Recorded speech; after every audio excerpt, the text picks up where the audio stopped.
How's Drew doing? Drew, how is he doing? Good. Good practice. Anybody you're ruling out yet? Nope. You expect Locke to be able to be your backup this week? Yeah, I mean, we'll go like we normally do. Practice and have our meetings and make all our final decisions.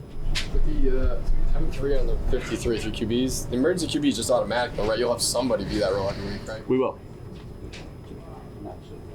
You excited to actually have a real game and see, what your team actually is? Yeah. Again, put a lot of hard work. The guys have done everything they could possibly do through OTAs, through training camp, coaches. Spent a lot of time preparing for opening game, and the unique thing about the opening game is you have 17 games plus additional information to look at. There's information overload at times as a coach when you're looking at things. So, yesterday with the day off, kind of tighten things up, coaching staff wise, minimize some of the things, make sure that we can go out there and play fast, know what to do, play physical.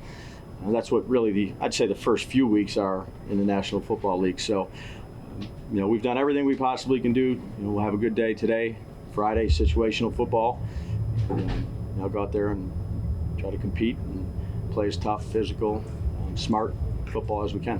When Daniel played his best in 2022, he led the league in lowest interception rate. But you guys didn't really push the ball down the field the way you guys are pushing the ball down the field now. So I guess my question is, do you have to be willing to live with more mistakes and more interceptions to trade off for more big plays, or does he have to thread the needle of finding aggressiveness without making mistakes? Yeah, that's a good question, Ryan. Look, you might call 5-6 shots a game and throw it to the back 4 or 5 times based on what the defense is doing. What I want him to do, which I want all the players to do, the coaches, all of us, is to make the best decision, whatever that is. So if it is a 40-yard, 50-yard bomb, or if it's an intermediate throw, or taking a check down, or throwing it away, or taking a sack if there's nothing there, not in jeopardizing the ball, making sure we try to stay in rhythm on offense. But that's it. The job of a quarterback is he handles the ball on every play, make the right decisions, get us to the right plays if he needs to, and turn it loose when he needs to turn it loose. Were there any corresponding moves to cutting Carter yesterday, or? Yeah, so he'll go on the practice squad, and then Yak, we release Yak off the practice squad because you can only have so many veterans. You fill the active spot? We didn't do anything with that yet. Are you going to? Before the game? Again, we'll talk about that stuff tonight. Dave, we talked about Darnold the other day, I think on Monday. Yeah.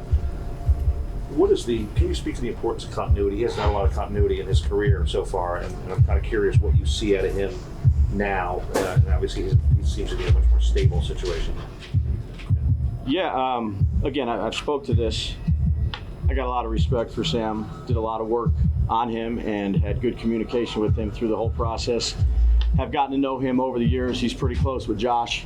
Good young man. I think he's in a good spot with Kevin. Again, it's a hard position to play.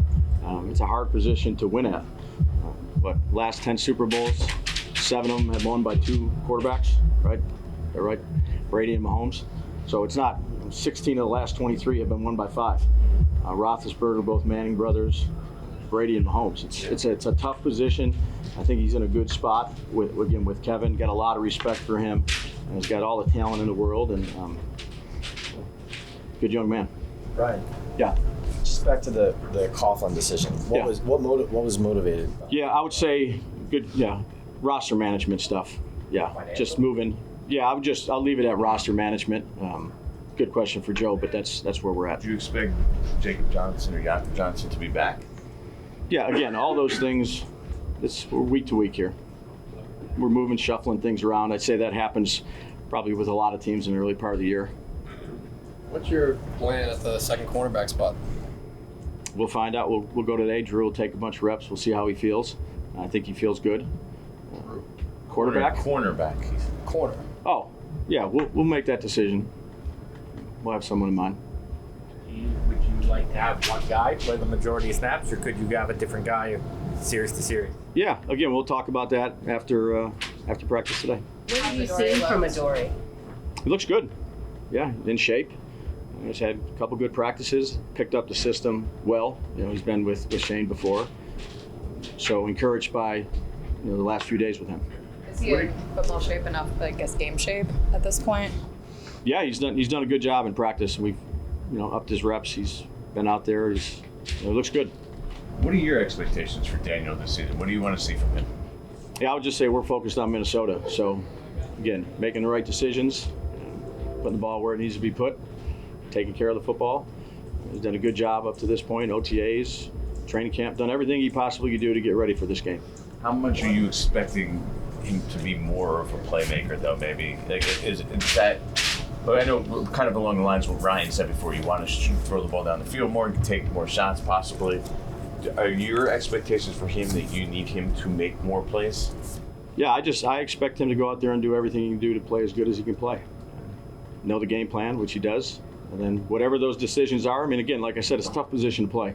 So make the right decisions whenever that's called upon. You've been pretty open this camp, though, about, I think even the one game the starters played, the emphasis was to throw the ball down the field. In the preseason game? Yes. Yeah. And, I mean, all training camp, we saw that it was an aggressive throw the ball down the field offense. You had stats one day, I think, on why that is. Why are you guys trying to become a more aggressive down the field offense?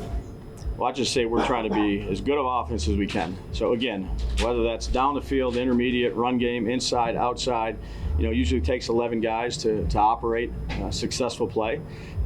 And again, whatever the situation is, you live in a world of just throwing the ball down the field. I mean, the more you throw down the field, the lower the completion percentage is.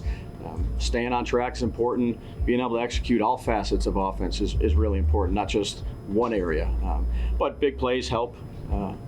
Skip third downs, you move the ball a little bit further down the field, there's less plays in a drive, all those things happen. So you got to be really, really efficient on long drives.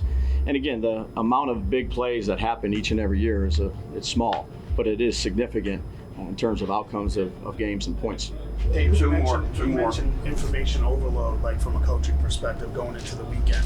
You have to strike that right balance, the idea you don't want to go too far down the rabbit hole of saying, well, if they do this and they do that and they do this, how do you work that with your guys going into the weekend? I'd say you do that as a coaching staff.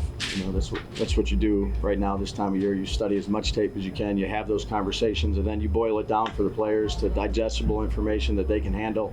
And then you rely on your rules and the things that you went through in training camp, the practices against other teams, the different looks that you get, the communication it takes down in and down out to have a successful play, whatever that facet is. I mean, they do a good job of rushing the punter and their 8-up looks and the twists and the movements and their overloads. And you practice that in OTAs, not necessarily against Minnesota, but so you can improve your communication because you don't know what you're going to get in the early part of the year. I'd say probably the first month. Everything's changing, so teams got to find themselves out. Schemes are a little bit different, but that's why you do so many things in the off season, training camp, try to practice against other teams so that it happens the fourth play of the game. Hey, remember when we were back in this practice, this is what we did when we got this look. We adjusted to this on the sideline, and you've already been through that process. Do you have Last one. Do you have a swing tackle? How do you look at your backup tackles? Yeah, they're the two guys that aren't starting. I'm saying, has Jermaine taken any snaps at left tackle? If something happens, is it automatically one guy would fill both of those spots, or does it depend on if you need to use a backup tackle? Yeah, I would say that we have a plan for that. Who our backup tackles are, who our backup center is, who our backup guard is, or if we had to move somebody. We've talked about that. We'll continue to talk about that and put the final touches on it tonight, but definitely have an idea.